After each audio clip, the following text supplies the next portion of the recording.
Bonjour à tous. Aujourd'hui, je vais vous parler un peu du lifting cervico-facial. Alors, le lifting cervico-facial, c'est cette chirurgie qui permet de traiter le relâchement de la peau sur le visage. Ça permet en fait de traiter le relâchement de la peau sur les bas-joues et sur l'ovale. Le lifting cervico-facial ne traite pas le cou, à proprement parler. Il ne traite pas la tempe non plus. On peut bien sûr associer d'autres gestes pour cela. Alors, il y a plusieurs façons de traiter donc, le visage et plusieurs interventions qui sont regroupées sous le terme de lifting cervico-facial. On peut, mais ce qui est rare de nos jours, faire juste un lifting cervico-facial qui ne s'intéresse qu'à la peau. Donc on décolle la peau à ce niveau-là et on retend la peau et on enlève la peau excédentaire. Il faut dire que cette technique, elle est quasiment désuète actuellement, parce que ça a été prouvé qu'un lifting cervico-facial, s'il ne traite que la peau, il ne sera pas efficace, parce que la peau, elle a un pouvoir d'expansion. Donc si vous tirez sur la peau, elle va s'étirer davantage et dans les 6 mois, elle va se relâcher encore une fois. Donc, le concept maintenant qui est nouveau, parce que grâce maintenant à l'Internet, on a l'impression que c'est nouveau, c'est le high SMAS, donc lifting profond avec le SMAS. En fait, c'est pas nouveau. En ce qui me concerne, du moins, j'ai toujours fait ce lifting cervico-facial. Maintenant, je travaille depuis 2002, donc ça fait un bon bout de temps maintenant déjà. Et j'ai toujours fait ce lifting en biplan, ça veut dire un lifting qui s'intéresse aussi bien au SMAS. C'est quoi le SMAS? C'est un système musculo-aponevrotique. C'est une espèce de couche sous la peau où il y a le platysma. Donc le SMAS, c'est pas vraiment des muscles, parce que les véritables muscles, ce qu'on appelle les zygomatiques, les massicateurs, ils sont plus profonds, ils sont encore plus profonds. Mais là, le SMAS, c'est une entité qui permet de retendre de façon efficace la peau. Alors, il y a plusieurs façons aussi de traiter le SMAS.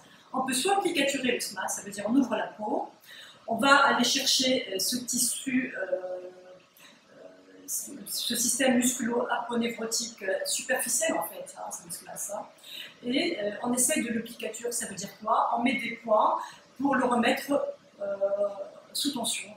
Et par la suite, on met par-dessus la peau, et évidemment, on redrape la peau et on enlève l'excès de peau. On peut aussi on peut décoller le SMAS. C'est encore plus technique. On décolle le SMAS, c'est ce que je fais. Donc, on décolle le SMAS, on tire sur le SMAS, on enlève l'excès de ce tissu en fait, et après on remet la peau par-dessus, on tire et on redrape et on enlève l'excès de peau. Alors, il y a aussi plusieurs façons de traiter ce SMAS. On peut le serrer dans ce sens-là, ce qui ne donne pas de bons résultats, parce que le fait de serrer, de tirer et le SMAS et la peau dans le même sens, ça va donner cette espèce de peau de poisson,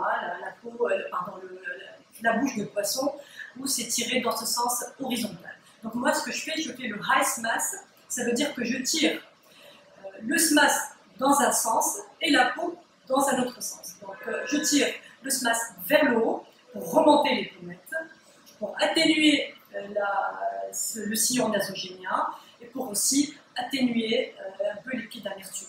D'accord? Donc ça, c'est ce que je fais sur le SMAS. Et par la suite, je tire la peau dans le sens, plutôt comme ça, vertical, entre vertical et horizontal, mais c'est pas du tout dans le même sens. Donc le SMAS, c'est comme ça, et oblique vers le haut, voilà, sur la peau. C'est ça qui permet d'avoir le meilleur résultat. Donc ça, c'est par rapport au SMAS. Bien sûr, on peut vraiment parler, c'est un vaste sujet, le lifting cervico-facial, parce que parfois, il y a des gestes qui doivent être y associés pour avoir un résultat optimal. Par exemple, la boule de Bichat, c'est quoi la boule? Encore une fois, c'est une mode en ce moment, cette boule de Bichat, mais parfois, on est obligé de la traiter en même temps que le lifting cervico-facial.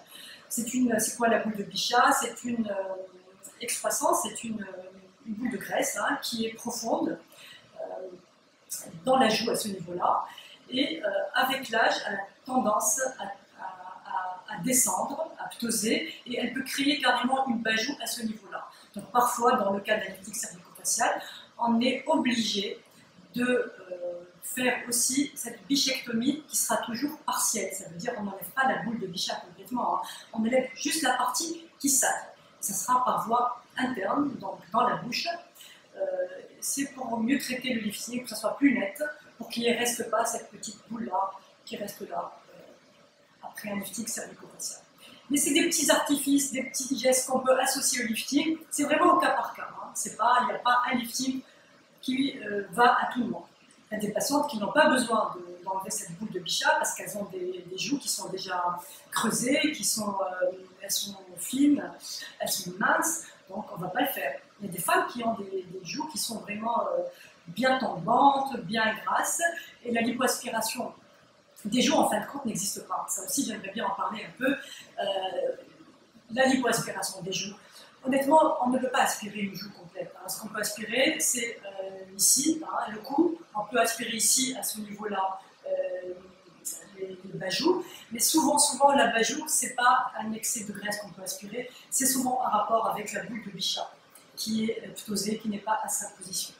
Donc, pour reparler un peu de ce rajeunissement du visage, on peut faire plein de choses hein, pour rajeunir le visage. Et c'est des petits gestes qu'on peut associer. On peut par exemple faire ce fameux lip lift. C'est quoi le lip lift encore une fois? C'est le fait d'enlever un peu de peau pour réduire la longueur de la lèvre blanche supérieure, ce qui permet de rajeunir. Parce qu'avec l'âge, il y a tous les tissus tombent, descendent malheureusement, et la distance entre le nez et la lèvre supérieure devient beaucoup plus importante. Et c'est ce qui aussi donne un aspect un peu plus vieilli au visage. Le lip lift, c'est une petite intervention qu'on peut même faire sous anesthésie locale quand on n'a pas d'autres gestes associés. On peut la faire sous local et ça permet d'enlever 1, 2, 1,5 cm de peau et vraiment de bien cacher la cicatrice au niveau, à la racine du nez. Et ça va justement repuper la lèvre, elle va ourler la lèvre supérieure et ça donne vraiment un coup de jeune très discret. Docteur Douy, parfois vous associez ce lifting hein, à un mini-lift malaire. Qu'est-ce que c'est ce mini-lift malaire? Alors, je sais que les gens ont toujours peur du lifting malaire. C'est vrai que le lifting malaire, c'est assez lourd. Hein. Les suites sont lourdes, on a un risque d'ectropion, de sclérose, tout ça. Donc, je ne fais pas le véritable lifting malaire que je trouve très agressif. Alors, ce mini lifting malaire, hein, le mini mid-face lift, c'est une intervention qui est en fait à cheval entre la blépharoplastie inférieure et le lifting malaire. En quoi ça consiste? Alors, ça me permet, cette intervention permet de traiter la paupière inférieure. Elle permet aussi de remonter un peu la pommette, d'accord? Elle permet aussi de traiter le coin de l'œil et de traiter surtout aussi le cerne, hein, mais sans avoir des inconvénients du lifting malaire.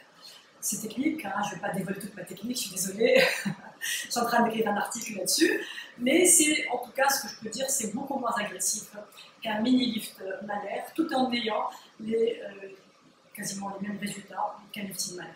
Alors, il faut savoir aussi que parfois, même dans le cas d'un lifting malaire, on est obligé de mettre un peu de graisse hein, en lipophilie. Et c'est ce que je fais aussi dans le cadre de mon mini-face lift. Voilà. Très bien. Merci, Docteur Douy.